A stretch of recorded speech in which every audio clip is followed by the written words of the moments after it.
Wrapping up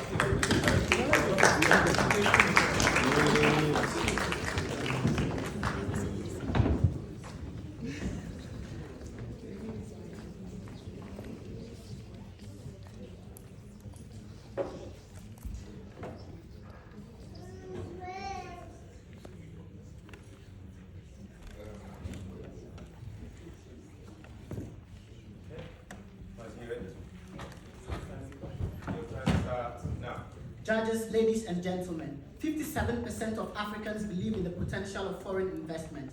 Let us not silence that hope. The cardinal principle of debate is that whoever alleges must carry the burden of proof. The proposition must prove that foreign investment systematically worsens Africa's inequality and dependency. Building on our case, I will outline 5 key criteria the proposition must fulfill to sufficiently support this motion. Criterion 1. They must prove that African governments are powerless victims, but this erases the agency of African leaders and institutions. Countries can and do negotiate better deals, regulate investment, and invest in human capital to capture foreign investment benefits. For example, Botswana's diamond sector shows that with strong governance, foreign partnerships can create broad-based development and not just dependency. In contrast, DR Congo presents a perfect case for the Afro-pessimist. In this case, the proposition. It is not surprising that a country placed 158 out of 180 countries in the 2023 Transparency International Index and scored 1 in the Index of Managers' Responsibility, compared to 8 for Botswana. Foreign investment does not inherently deepen dependency. It is the failure of governance and institutions to put in structures and where they exist to enforce them. Criterion 2.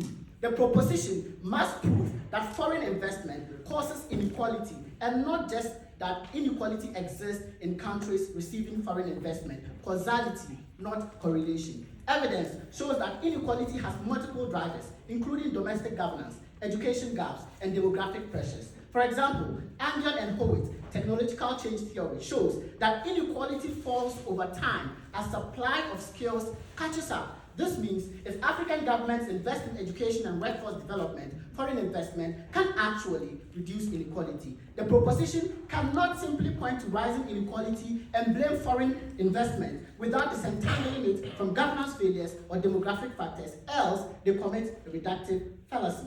Criterion 3. The proposition must prove that rejecting or slashing foreign investment would actually reduce inequality and dependency. But where's the proof?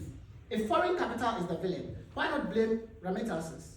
Since 2010, remittances have been Africa's largest source of external funding, topping 100 billion USD last year. By the proposition's logic, should we now indict diaspora because of this as well? And what about intra-African investment? Over 21% of foreign investment into sub-Saharan Africa now comes from African companies. Dangote, MTN, EcoBank have expanded across the continent. These firms pursue profits just like their Western investors. If profit seeking is inherently bad, then the proposition must explain why African investors doing the same thing are somehow exempt. If not, then the argument collapses under their own inconsistency. Criterion number 4. They must prove that this is not just about oil in Nigeria or minerals in Congo, but that across Africa, foreign investment systematically entrenches inequality and dependency, systematically entrenched, underlined. But evidence isn't in their favor. Bohu and Sumer found that in poorer sub-Saharan African countries, foreign investment improves welfare. Criterion 5. They must prove that foreign investment delivers little or no net development where there are any associated benefits. Foreign investment singularly and continuously makes African countries dependent and fan the flames of inequality.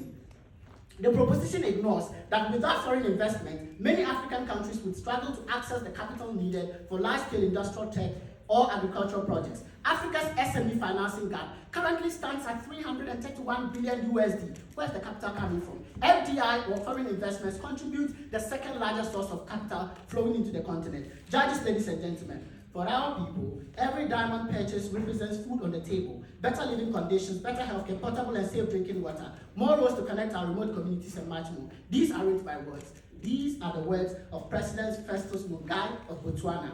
Inequality and dependency are not the inevitable outcomes of FDI. They are the result of weak governance and missed opportunities. Asante.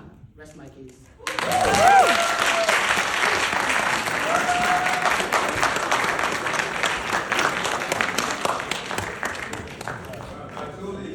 friendly, because I was joking.